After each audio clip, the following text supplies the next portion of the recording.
Yeah, so first off, I think we need to have an understanding of some of the facts about education spending in North Carolina.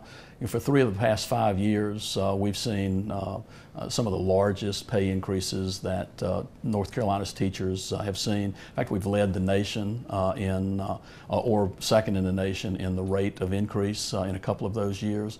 So we've moved up 18 slots in the NEA rankings over the past 4 or 5 years. So a lot of positive things about education.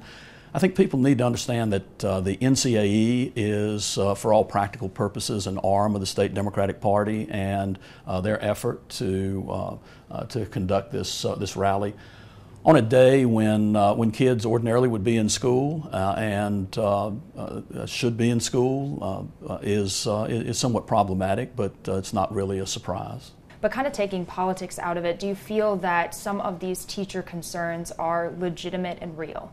So I think teacher concerns are legitimate and real, and we've addressed many of those concerns, and there's still more to be done.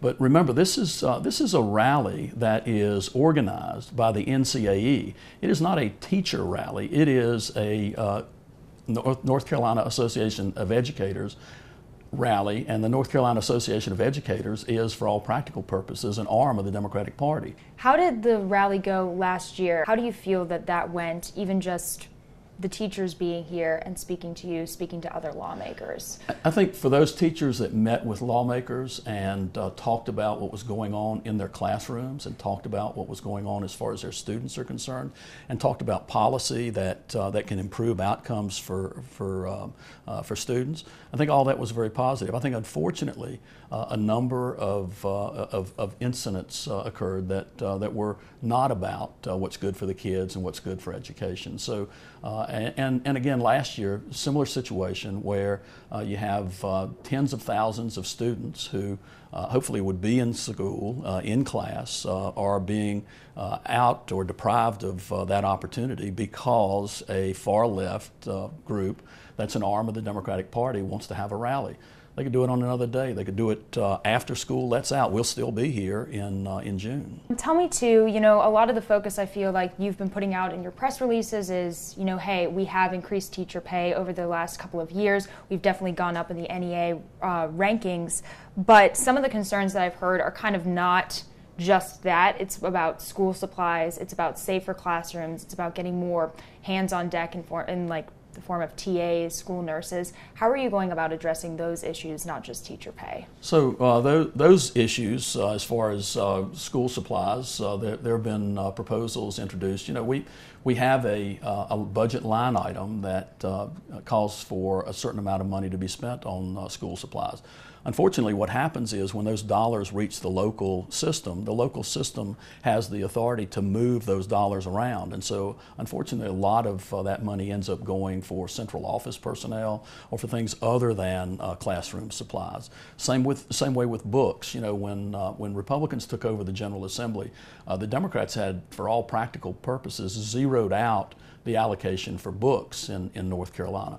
We've steadily built that back up, but even in doing that, because of the flexibility that we give local systems, a lot of that money doesn't end up purchasing books. It gets used for other things that local districts decide they would prefer to use the money for. In terms of safer classrooms, I know that's been a discussion for a while now since some of the school shootings have happened. What have you guys done to make sure that kids are safe when they go to school? So safer classrooms, when you say that, I think of at least two things, and you've touched on one of them.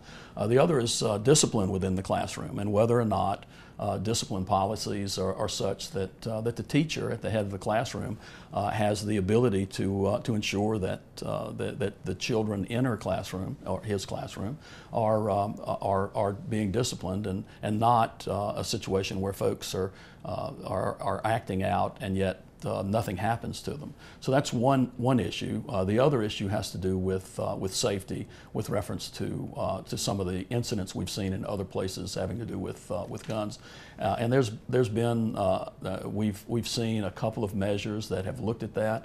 There's still a lot of discussion as to what the appropriate approach is to deal with those issues. How do you feel about arming teachers? Because I know that's a very divisive thing.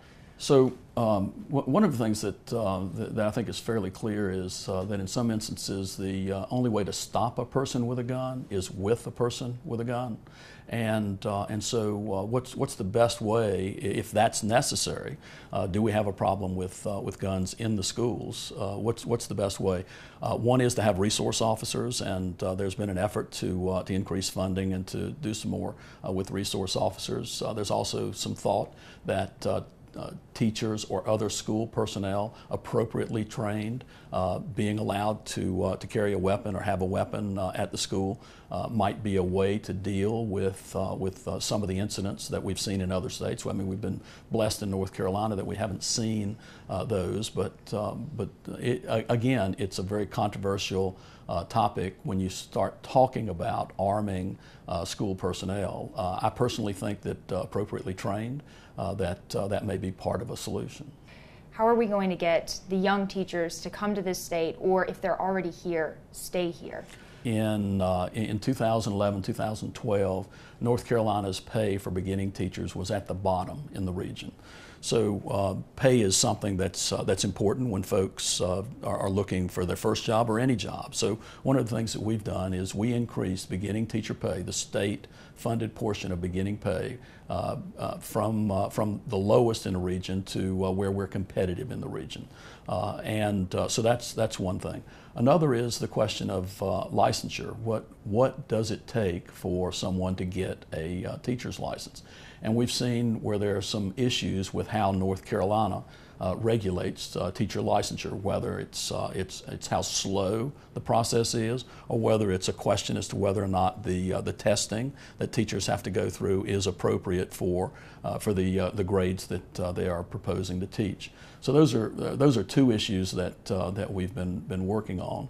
We're also trying to find ways to make sure that if someone wants to be a teacher, even if they didn't go to college to be an educator, but they want to make a mid-career change, we're trying to make what's called lateral entry, something that's a little more flexible for our proposed educators or folks that want to be educators. But let's understand that the shortage of qualified teachers is not just a North Carolina phenomenon.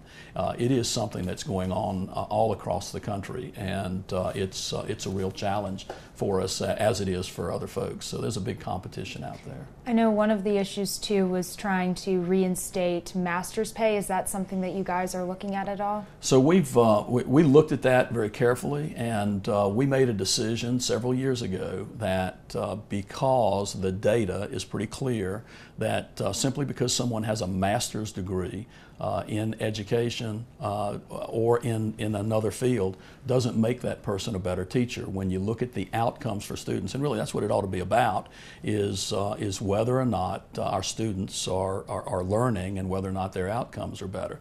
So what we found was that the research data is pretty clear that if you have a master's in math and you're teaching math, you're probably a better math teacher. But if you just have a generalized education master's and that teacher in general versus a teacher that has a bachelor's in education, the student outcomes are not measurably different. So we took the money that we were spending for masters and we plugged that into the base teacher pay so that all teachers would benefit from that additional money.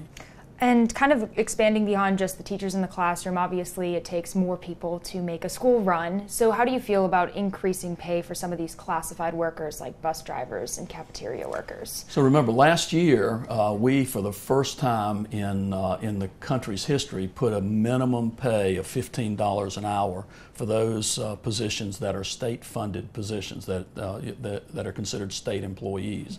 The other employees within the system are generally classified as local employees, and so in some respects the local systems have to step up and do more there. But we actually increased pay for full-time state employees to $15 an hour last year.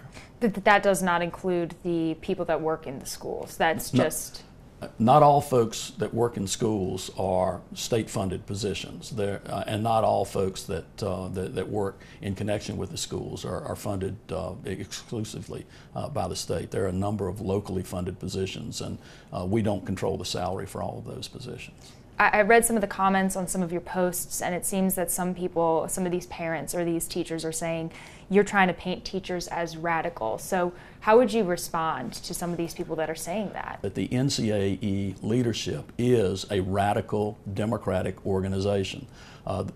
Certainly not all the teachers who are going to be here, and not all the teachers who are members of the NCAE are that. But all you've got to do is look at what they support and look at what their priorities are. Bottom line is that this rally is not about education. This rally is not about improving the outcomes for our students. This rally really is not about teachers. This rally is about electing Democrats.